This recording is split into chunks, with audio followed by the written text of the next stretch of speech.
Well, Lebanon, once again, will have a couple of chances to try to get this first down and keep the hope alive. I don't know who's supposed to be blocking that guy, but they haven't the last couple of times. Lebanon moves now, and they're going to get penalized back, and it'll be 3rd and 13 once again. Trent Thomas looked like he moved. He bobbed just a little. Illegal procedure, so we're back to 13 yards to go for the first down, and maybe the change in cadence. You've got a new quarterback, and his voice inflection just a little bit different caused the movement by the Lebanon offensive linemen. So Lebanon 3rd and long. Lebanon now with 4 wideouts. Chad Lannon, the freshman, at quarterback. Under a minute. Lannon wants to throw. Fires. Overthrew. Stephen Pickett coming out of the backfield up at the 35-yard line, and it's 4th down now and 13. Jerob Coggins comes in. 47.8 seconds to go in the game. Stay with us for the post-game show. Comments from Ron Marshall.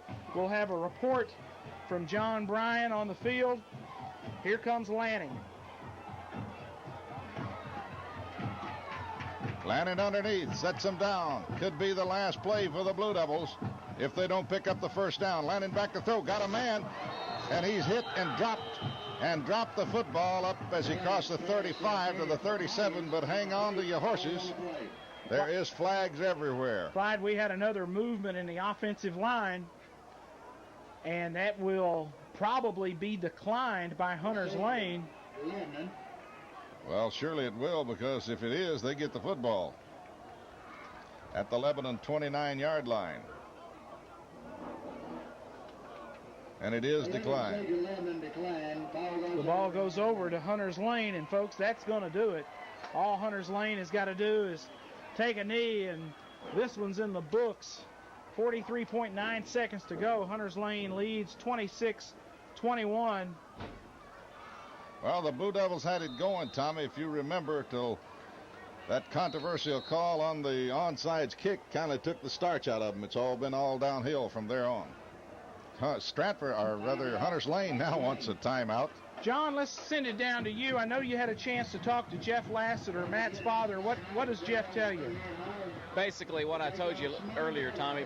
He was knocked out, and just for precautionary measures, taking him in to do some tests on him and whatnot. But anytime that you lose consciousness out here, and it is a safety measure, take you to the hospital, and I guess they'll do an MRI or whatever they call those things. But you know, times have changed over the years. 20 years ago, a little smelling sauce, and you might have set out a few plays. But you know, nowadays we have medical teams down here on the field with us, and the safety is number one, and that's what it's all about. It really puts in perspective what high school football is all about. You make a good point, John, because all the winning and losing, and that's not worth much if you've got a young man that's seriously injured. Our thoughts with Matt Lassiter. Well, HuntersLane will have it, and they'll just take a knee as they put Jenkins just drops straight back and goes down on one knee, and it'll be 2nd down, and the clock will run out when they take the knee one more time. 26-21, Stratford going to beat Lebanon here. It's been a dilly. You have to really give the Lebanon Blue Devils a lot of credit. They got out of this thing early, but fought and scratched their way back into the ball game and actually took the lead 21-20 and held it for a while. And here's another knee by Stratford, and that should do it. But Tommy, it just was not to be for the Blue Devils tonight, but they showed us a lot of fight here in this ball game. Showed some fight there in the second half and made a gallant effort coming back and taking the lead. The turnovers, the mistakes piling up against Lebanon, and you can't win when you make those kind of mistakes. 2 minutes will be the break. We'll be back in 2 minutes. Start our post-game situation, our post-game score, and wrap up. 26-21 is the final score, HuntersLane over Lebanon. We'll be back in 2 minutes. Tonight's post-game show is brought to you by College Street Church of Christ, Fakes and Hooker Decorating Center, Aflac Regional Headquarters, Brian Selby, Action Auto Center. Chum's Convenience Stores. Head coach Ron Marshall of the Lebanon Blue Devils. Coach, nobody said it was going to be easy. We spot them 14 quick points in the first quarter, but we didn't give up. Come back in the second quarter, made a contest of it. Well, we went in halftime, Coach, and we told our guys we felt good. We made some adjustments at halftime, both offensively and defensively, and we felt like we shut them down pretty good in the second half. And they couldn't stop us in the second half. We told them, said we wanted to come out and stop them defensively, 3 and out. We did. Now, so we need to get it in the end zone. We did. We took it and drove it down their throats and put it in the end zone. Come right back, 3 and out again, took it down their throats and scored again in the end zone. Then we kick off in the onside kick. Wasn't really an onside, supposed to go to the 30. Went a little short. They said the kid signaled fair catch. I'm going to look at the film to see if he did, but I didn't see it.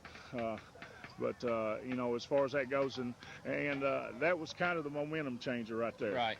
We weren't sure. I thought he may have had a hand up. There was a lot of confusion over there, but I didn't know you could signal for fair catch on an onside like that. Yeah, you can signal for a fair catch as long as the ball's not touch the ground, and as long as he don't, you know, as long as the ball's in there, even a lineman can signal for a fair catch. But the problem of it is I didn't think he signaled fair catch. And the officials came in through the flags. 3 of them said they saw it, so evidently, you know, they did. So hopefully, you know, they did see it. Coach, your kids showed a lot of fight, especially coming out in the second half and turning things around. The penalties tonight really cost us, hurt us, some mental mistakes. We had some offensive offsides that hurt us late in the game, and some mental aspects of the game just hadn't gone Lebanon's way so far. Yeah, you're right, and you know, it's just a situation where we got to cut down on those mistakes, but we still had an opportunity to win the football game. You know, they had the ball down inside the 15, and I told our kids, I said, we got to hold them right here, and they did hold them, and they tried a field goal and missed it, and we got 3 minutes and something left to go in the ball game. I feel like we got a little bit of time. Matt Laster showed some guts when he got hurt over on the sidelines, and we run a bootleg, and he pulled it down and run it and got the first down for us. And of course, after that, we didn't do much after that with the football. But I'm proud of our kids. They didn't quit. They played hard. And that's the most important thing. If we can take that, we can build on it, and that's what we've got to do. You know, building this program, these kids got to learn. They got to fight tooth and nail to the end, and that's what we've got to do. Coach, let's talk a little bit about Matt and what happened over there. I know he showed a lot of guts, turned the corner, and went head-on with the HuntersLane guy, and he knocked him out, evidently. Yeah, Coach Williams and I are standing on the sideline. Coach Hutto and we were at the conference figuring out what we're going to run. I said, guys, let's run a bootleg. Tell Matt if he ain't open, pull it down and run for the first down. And that's exactly what we did, and he got the first down. The only thing is 82 came out of bounds and hit him pretty hard, and he took a pretty good shot. Now, you know, I don't think he's hurt bad, but just as a precaution, they took him to the hospital just to check him out. Coach, this week in practice is going to be probably some really good weather for you. Going to work the kids. Who we got coming up in this next Friday night? We got Smyrna, where half this coaching staff coached at one time. Coach Williams, Coach Harris, and myself, all 3 coached in Smyrna the previous 2 years. And you know, it's a situation, too, where it's a regional game, and Phil Shadowins does a good job over there with his people, and we need to take and bring them in here and get a win on the scoreboard. And we're capable of doing that. I mean, you know, we played HuntersLane tooth and nail, and people don't realize HuntersLane played Henry County. It was ahead of them going in the 4th quarter, and they beat Oakland, and Oakland is a pretty good football team this year. And you know, it's a situation where we're just going to go back to work and look at the bright spots and hopefully see some bright spots out of it and continue to play. Coach, I appreciate you coming over after the ballgame. I'll let you go and get back with your team and keep us posted on Matt's condition.